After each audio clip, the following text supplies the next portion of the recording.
Paz do Senhor, meus irmãos, mais uma vez, agora com a última aula do módulo 1, tópico 8, que é o exemplo de grandes mestres na Bíblia: Moisés, Esdras, Paulo e, claro, Jesus. Oremos para que mais uma vez o Senhor venha a nos dar direcionamento. E desde já eu quero te pedir, antes dessa oração, deixa um like, se inscreve no canal, compartilha com alguém que necessita melhorar o teu ministério, com algum cooperador, com algum obreiro da casa do Senhor ou com algum professor de EBD, para que ele venha a ter excelência no seu ministério. Então oremos. Senhor meu Deus, meu Pai amado, mais uma vez nos colocamos aqui, Senhor, para aprender um pouco mais da tua palavra. Nos colocamos em submissão e humildade para que o teu Espírito Santo possa nos guiar e derramar sobre nós entendimento da tua palavra, para que assim possamos passar a outros essa palavra de forma excelente, como ela é. Então, desde já te agradeço em nome de Jesus. Amém. Vamos ver.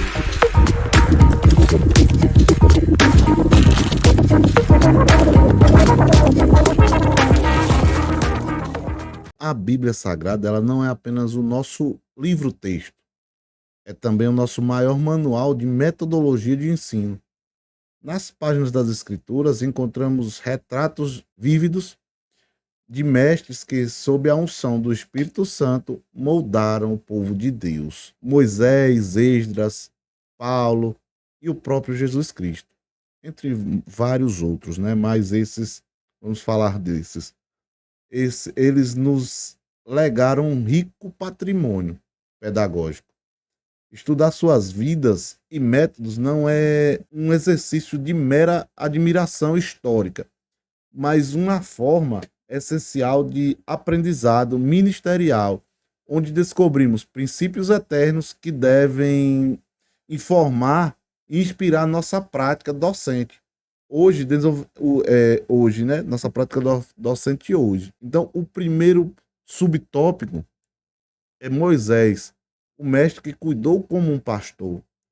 Moisés, ele não foi apenas um líder político, um legislador, ele foi um mestre que, mesmo diante de um povo de servidura, nutria um coração pastoral. Seu ensino estava intrinsecamente ligado ao seu cuidado, intercessão e paciência. Vamos dar uma olhada lá em Números 11, capítulo 11, verso 12, para vermos isso. Eu concebi todo este povo, fui eu que o gerei, para que me dissesses, leva-os no teu seio, como a ama leva a criança que ainda é amamentada à terra, que juraste aos seus pais.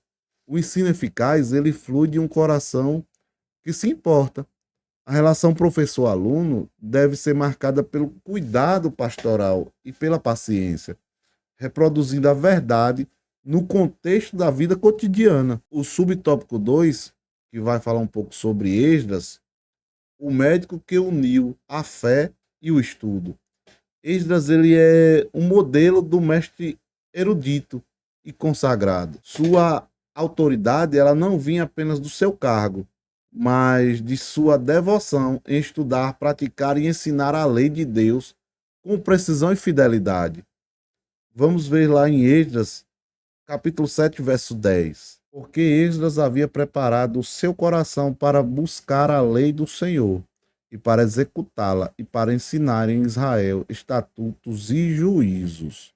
Então aqui a gente vê que a excelência no ensino exige uma devoção à preparação. O professor, ele deve ser primeiro um estudante, claro, aplicado da palavra, buscando não apenas o conhecimento intelectual, mas também a aplicação pessoal, para depois transmiti-la com integridade. Partindo ao subtópico 3, vamos a um grande mestre também, que foi Paulo, né? O mestre que ensinou para transformar. O apóstolo Paulo, ele foi um mestre doutrinariamente sólido, mas seu ensino, ele sempre visava a transformação de vida, e a edificação da comunidade. Ele adaptava a sua mensagem ao seu público, era profundamente relacional e ele investiu intensamente na formação de discípulos como Timóteo, como Tito.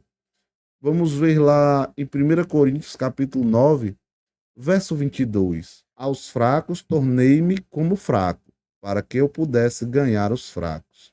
Fiz-me todas as coisas para todos os homens, para que eu pudesse por todos os meios salvar alguns. Então vemos aqui que o ensino ele deve ser contextualizado, relacional e centrado no discipulado. E Paulo é claro a dizer que ele se fez fracos aos fracos, para que ele mostrando empatia ao próximo.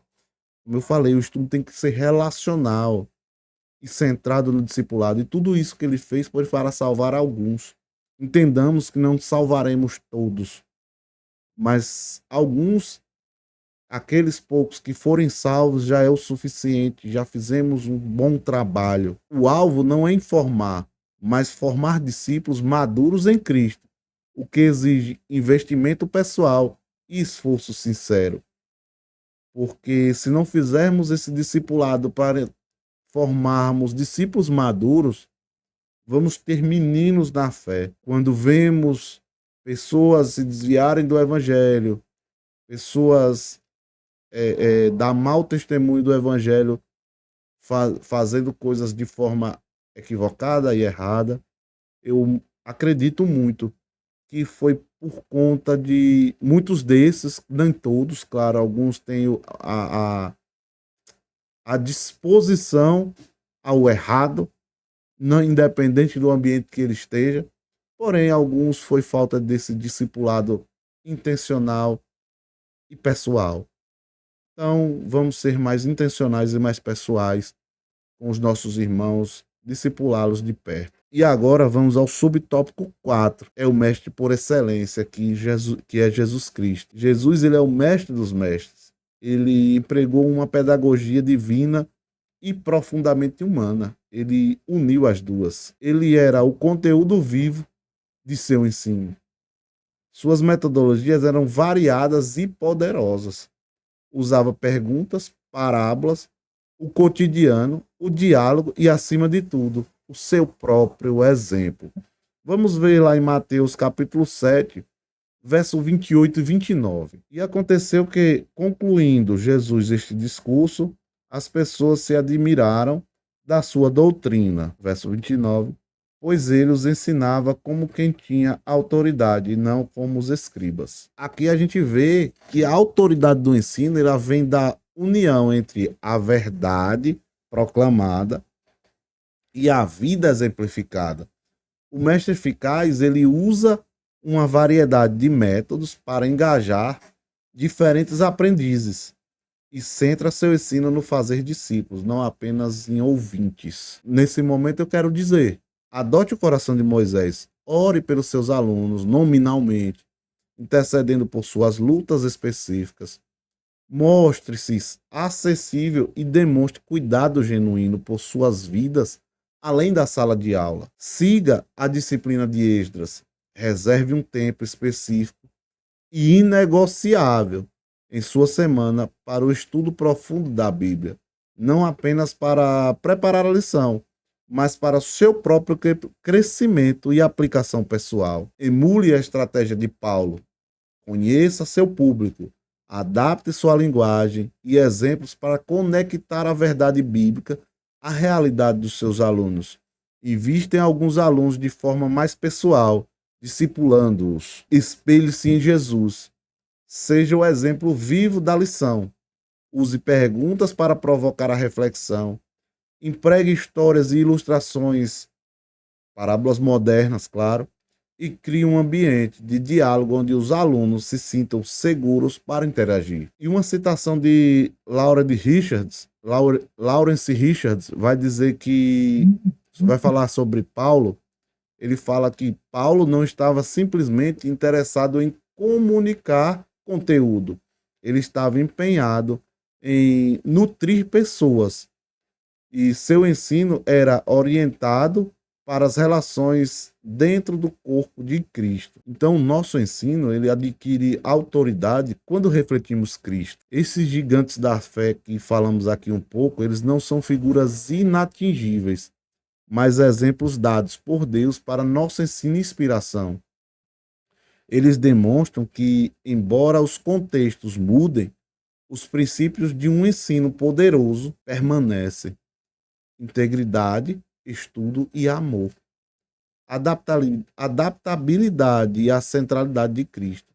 Você, herdeiro deste legado glorioso. Vamos dar uma olhada em Filipenses capítulo 3, verso 7. Mas as coisas que para mim eram consideradas como ganho, reputei-as como perda por Cristo. Então, que você, professor, cooperador, obreiro da casa do Senhor, possa olhar para esses mestres, mas, sobretudo, para o Mestre, e buscar não apenas ensinar como eles, mas viver e amar como eles viveram e amaram sobre a graça de Cristo. Então, esse foi a aula de hoje. Terminamos o tópico 1. Na próxima aula iniciaremos o tópico 2. Eu espero que tenha feito sentido para você. Desde já eu peço que deixe o like, se inscreva no canal, compartilhe com outras pessoas, pois o ensino do Senhor tem que ser compartilhado. Eu vejo muitas vezes vídeos que não edificam, não trazem conhecimento sendo compartilhados, milhões de compartilhamentos. Porém, vídeos que edificam, que trazem a palavra do Senhor, as pessoas não têm o hábito de compartilhar. Às vezes até se sentem envergonhadas. Mas o Pai diz que aquele que me negar diante dos homens, eu negarei diante de Deus. Então não façam isso. Desde já, eu agradeço em nome de Jesus.